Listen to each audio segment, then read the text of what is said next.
Morning Broncos country. Welcome into Good Morning Broncos. Make sure you pull yourself a cup of coffee, sit down on your couch, in your chair, lay in your bed. Watch us on Mile High Sports official YouTube page every single morning, 9 o'clock a.m. So if you're watching, you're tuning in, and you have not yet done so, hit that subscribe button down below as we break down the Denver Broncos all season long, every single weekday, Monday through Friday. Once again, 9 a.m. Mountain Time. Good Morning Broncos. Everything you need to know about what's going on with this team. And we're going to, on today's episode, recap day 7 of Broncos camp. Another scorching day in Dove Valley with the heat coming out, and the last day for essentially a couple days here for fans to be in attendance. Wednesday's practice open to the public. Thursday's practice open to the media only. Fans would be able to be back Friday and then Saturday. And then, hey, Sunday, it is an off day. But overall, there's a lot of growing concern amongst the fan base right now pertaining to the offense. If you've been in attendance, you're wondering, is the offense struggling? Is Russell Wilson performing well? What's the biggest thing here? There are a lot of conflicting reports. Well, that's why you tune into Good Morning Broncos here. I'm your host, as always, Cody Roark. Let's dive deep into Day 7's Broncos camp recap by first setting the table with the recap video we put together over there, Mile High Sports. Another hot day for Denver Broncos training camp, and it was a red zone emphasis, according to Broncos head coach Sean Payton. Did the offense bounce back after yesterday, where the defense generated a lot of pressure? I'm Cody Roark, Broncos reporter from Mile High Sports. Let's go through some of our takeaways here at practice today. Some housekeeping stuff here. Broncos rookie cornerback Riley Moss. It was announced by Sean Payton he had core muscle surgery, and he'll be out at least the next 4 weeks, and it'll be a process, so it's something to continue to monitor. They signed a new cornerback in Fabian Moreau, a veteran presence who's coming in. He competed a little bit during individual and team period here today. But let's get into the red zone series here. The Broncos, first team offense, first team defense, they each had an opportunity to go against one another. The first series that the Broncos had, the offense led by Russell Wilson, they managed to score when Russ ran it in himself, but on that series he connected with Courtland Sutton for a nice gain. The second series, the spacing got a little tighter according to Sean Payton, and the offense, they struggled in that one where K'Wan Williams came away with an interception to end the period here. And for Payton as a coach, he said balancing, just being able to watch what's happening out on the practice field, understanding what works, maybe some things that they want to get away from, they go back and they watch the film and they evaluate as coaches versus overreacting and making impulsive decisions as a staff. That's something to monitor here as well. And we have to talk about someone who shined once again. We're going to talk about the undrafted rookie free agent, Jaleel McLaughlin. Every single day of practice, he's had some sort of explosive play where he gets downfield. Nobody can catch him. He's got speed that nobody else right now on the Broncos have at the running back position.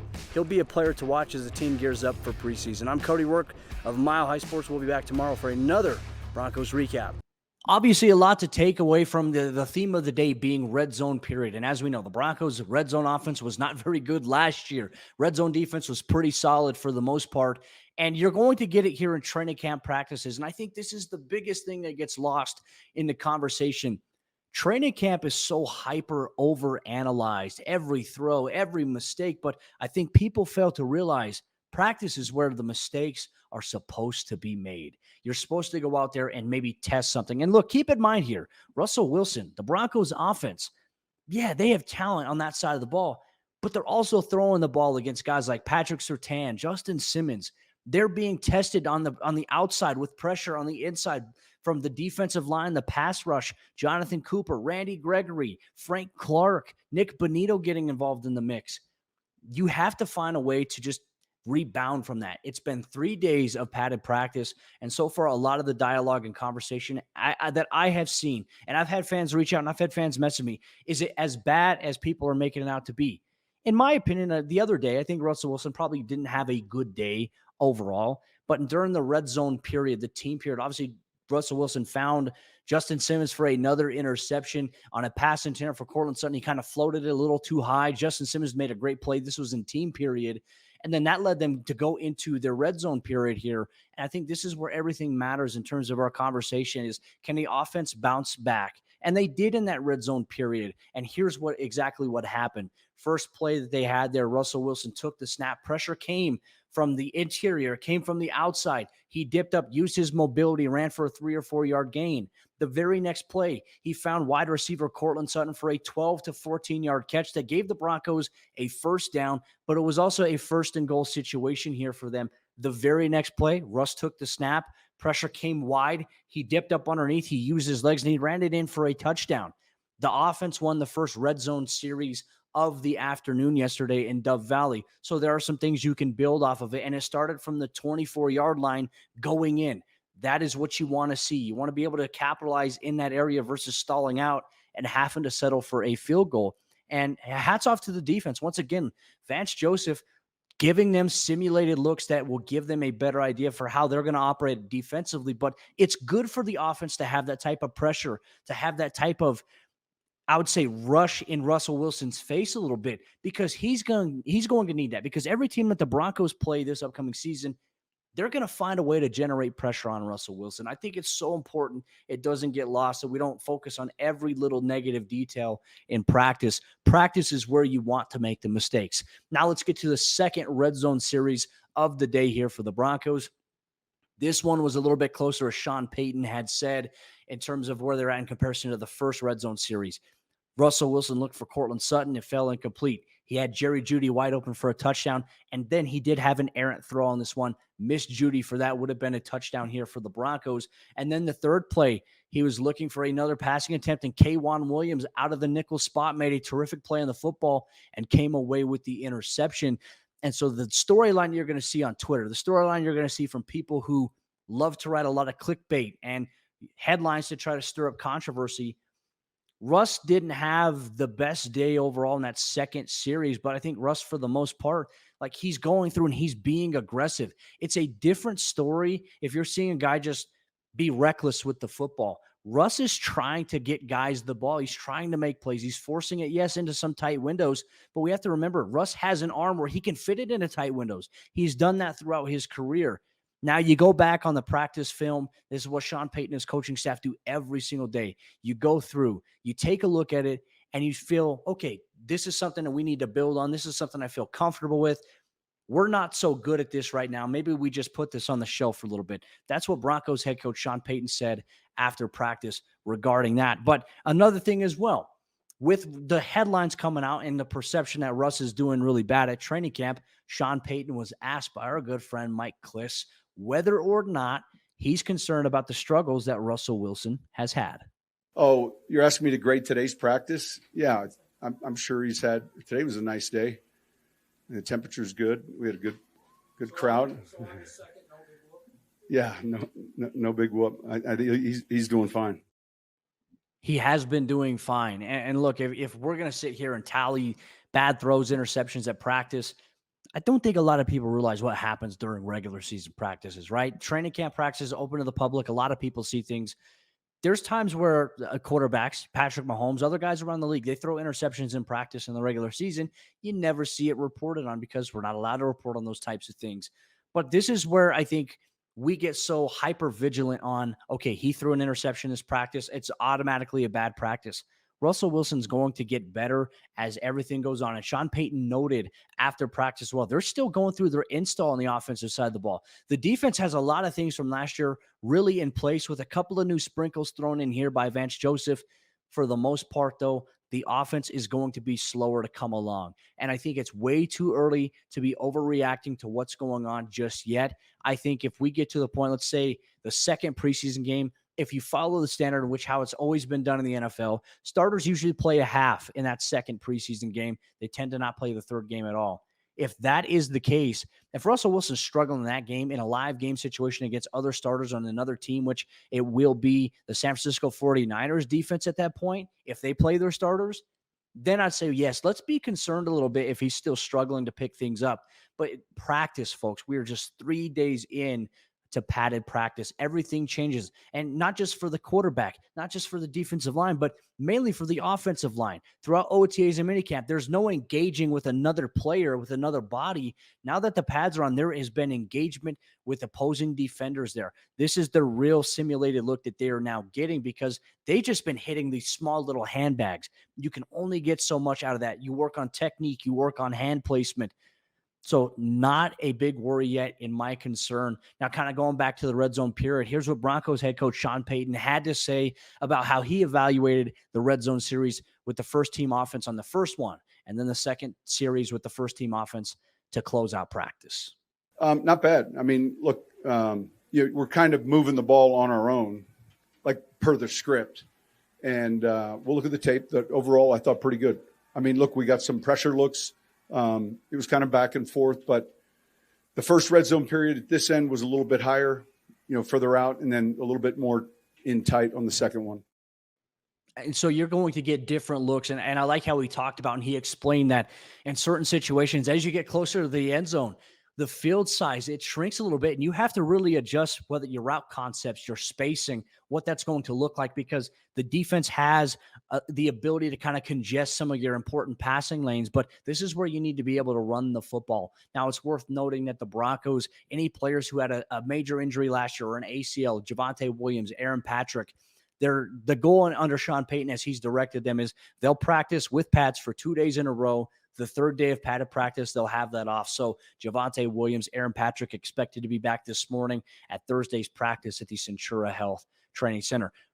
Randy Gregory was also a player who was at practice on Wednesday, but did not physically participate. He'll be back on Thursday, as well as the team prepares to get ready to be in game shape ahead of next week's preseason startup against the Arizona Cardinals. Now, we're going to get to some other housekeeping notes, including an update on Broncos rookie cornerback Riley Moss. Sean Payton gave us an update on him and why he is expected to miss 4 weeks' time. Plus, who are some players who stood out on Wednesday, and who is an undrafted rookie that is absolutely consistently turning heads? You're going to get that here on Good Morning Broncos. First, a word from our sponsors.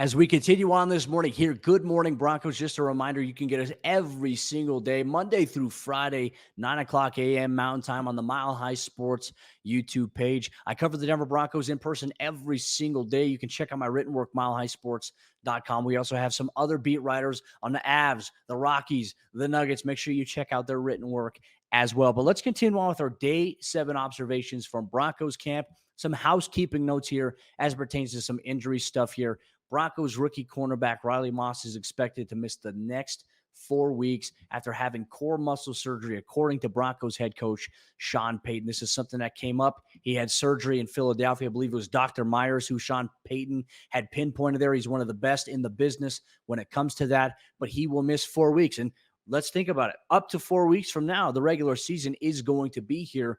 So that might put the Broncos in a situation where they may have to find a way. They might have to place him on short-term injured reserve, but that may have to come after the final roster cuts happen. They may have to place him on that before that. We'll see. But if they place him on an IR, let's say right now, that would subsequently end his season. So I imagine the 53-man roster process in terms of it being formulated after that third and final preseason game will happen. They may place him on short-term IR. He might be able to return week 6 at this point because, yeah, I mean, you miss 4 weeks. You're not able to do the conditioning. It's a core muscle thing. And so there is a little bit of an added timeline to get back into shape because you're not supposed to be lifting or doing anything strenuous there. So obviously our well wishes are with Riley Moss there. But that's why the Broncos, they went out and they signed cornerback Fabian Moreau. He's a veteran corner who came in. He's wearing the number 36 in orange here.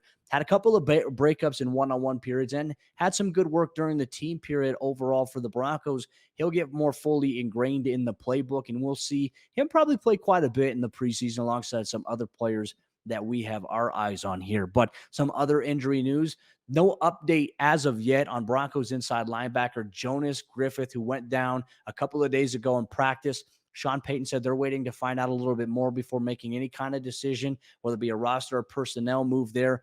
but we're hoping to find out, and hopefully Jonas Griffith is okay. But what does that make of the Broncos inside linebacker depth if he were to be out of the mix? Well, right now you have Josie Jewell. You have Alex Singleton as your presumed starters there. You have Drew Sanders, your third-round pick out of Arkansas. You have Justin Sternad, Ray Wilborn, and now you have Seth Benson as well. So Denver has some guys, and they're all very quality players at this point. Seth Benson is an undrafted rookie free agent out of Iowa who, in my opinion, has caught my eye. Not really on the defensive side just yet. I think it's too early. But special teams, his high effort that he goes down on kickoff, on kick return, he sets things up. This is where he could make his hay here to start his career in the NFL, is on special teams. And now, not only will he get the opportunity to play linebacker in the preseason, but he'll probably play a ton of special teams as the preseason goes on, a 3-game stretch there overall. Some other observations that we're going to talk about as well.